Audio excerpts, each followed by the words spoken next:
थे पहले, और घटना घटने के बाद कितने मोबाइल इनएक्टिव हुए इससे पता चल जाएगा, वो नहीं पता चला। दूसरा जो एक है कि जैसे आप नैनीताल चले जाएं या देहरादून चले जाएं, होटल्स में जो रहते हैं उनका आंकड़ा जो है LIU लेती है, दिया जाता है प्रशासन को, क्योंकि रजिस्टर बनता है।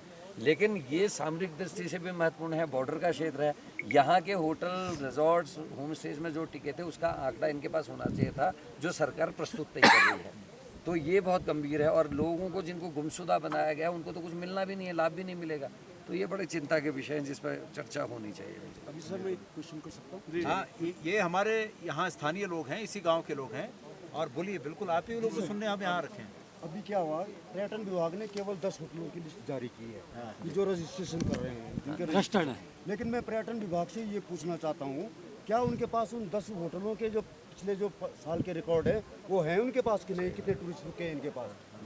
ऐसे टाइम तो कुछ नहीं है, बस जहाँ पे सेट वो वाली बात है वहाँ पे बोलता है नहीं जी हमारे पास तो रजिस्ट्रेशन 10 है, 10 लोगों को। और इसमें दूसरा सर इसमें एक चीज़ और मैं जोड़ूंगा, जो पर्यटन विभाग की जो ऑनलाइन प्रक्रिया है रजिस्ट्रेशन की, वो विगत 1 साल से जो है बंद पड़ी हुई है, वहाँ रजिस्ट्रेशन ही नहीं हो रहा हमारा। ये लोकेशन पहले का था, आज देखिए आज ही होगा।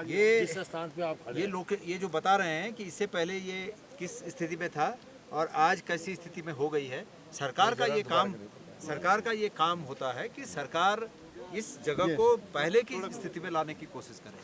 ये देखिए, तो जो सरकार यहाँ पर 2 फुट में दबे हुए लोगों के बॉडीज को नहीं खोजने का प्रयास कर पा रही है, वो सरकार इस जगह को दोबारा उस स्थिति में क्या ला पाएगी। यहाँ पर लोगों का ये मानना है, इनका फुल टचिंग में था, बिल्कुल तैयार होने वाला था, 4 मंजिला होटल, ठीक है, उसमें 16 कमरे के लगभग उसमें थे, वो बह गया, ठीक है। दूसरा सरकार का ये कहना, हम लोगों के रिजॉर्ट थे, एक मिनट, सरकार का ये कहना कि व्यावसायिक प्रतिष्ठानों को क्षतिपूर्ति सरकार नहीं करेगी, ये बहुत ही दुर्भाग्यपूर्ण है।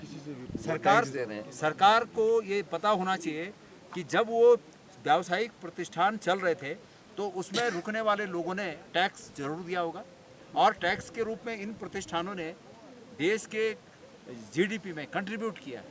तो आज विपत्ति के समय ऐसे लोग जिन्होंने, ऐसे प्रतिष्ठान जिन्होंने देश के सकल घरेलू उत्पाद में कंट्रीब्यूशन किया है, सरकार का ये फर्ज बनता है कि सरकार विपत्ति के समय ऐसे प्रतिष्ठानों की रक्षा करे, मदद करे उनको।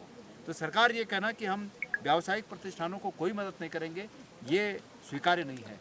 मैं सरकार को, हम लोग यहाँ पर आए हैं और सरकार को हम लोग ये याद दिलाना चाहते हैं कि केदारनाथ में जब इस प्रकार की आपदा आई थी तो उस समय की कांग्रेस की सरकार ने, उस समय हरीश रावत जी की सरकार से पहले बहुगुणा जी थे मुख्यमंत्री, लेकिन वो सरकार कांग्रेस की सरकार थी, और आपदा में उचित ध्यान न दे पाने के कारण उनको हटना पड़ा। जब हरीश रावत जी जब मुख्यमंत्री बने तो उस सरकार ने ये निर्णय किया कि स्व आकलन, कि भाई जिस होटल मालिक का जो नुकसान हो रखा है उसने अपना आकलन दिया, कि एफिडेविट दिया कि मेरा इतना नुकसान हो रखा है, और सरकार ने वो क्षतिपूर्ति की। मैंने पहले भी कहा कि धराली आपदा उसी श्रेणी की आपदा है, और धराली आपदा में जिन लोगों का व्यावसायिक नुकसान हो रखा है उनसे एफिडेविट लेकर और मोटा एक आकलन करके उनको क्षतिपूर्ति की जानी चाहिए। सरकार ये नहीं कह सकती कि हमारे पास नियम कानून नहीं। मैंने ये सुना सरकार से कि सरकार कह रही है कि इसमें नियम नहीं है देने का।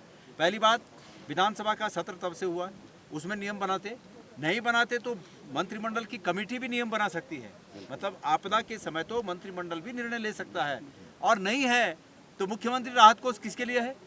मुख्यमंत्री राहत कोष देश से विदेश से बड़े बड़े घरानों से उसमें पैसा लिया जा रहा है, उस पैसे का इस्तेमाल अपने राजनीतिक हित के लिए कर रहे हैं कि अपने कार्यकर्ताओं को दे रहे हैं, किसी को 1 लाख, किसी को 50,000 उसमें से।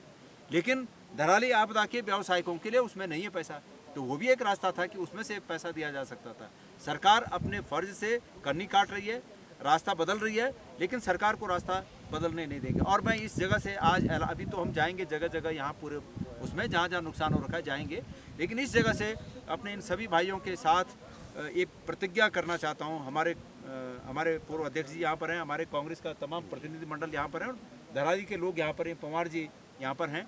मैं इन लोगों के बीच एक प्रतिज्ञा करना चाहता हूँ कि सरकार को हम मजबूर करेंगे कि सरकार इस जगह को पहले जैसे बनाने की प्रयास करे, उसके लिए कार्य योजना बनाए।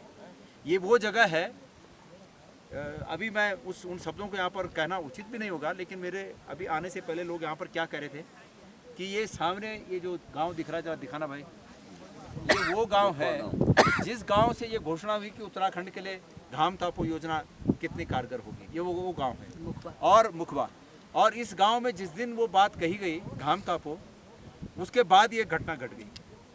लोग यहाँ इस बात को अभिशप्त के रूप में मान रहे हैं कि भाई हमारे लिए ये क्या बुक कहा गया कि घाम तापो, जैसे कि पहाड़ों में कहते हैं कि मावास घाम लग गए, उन एक आम आदमी की जीवन जो से घाम लग गए।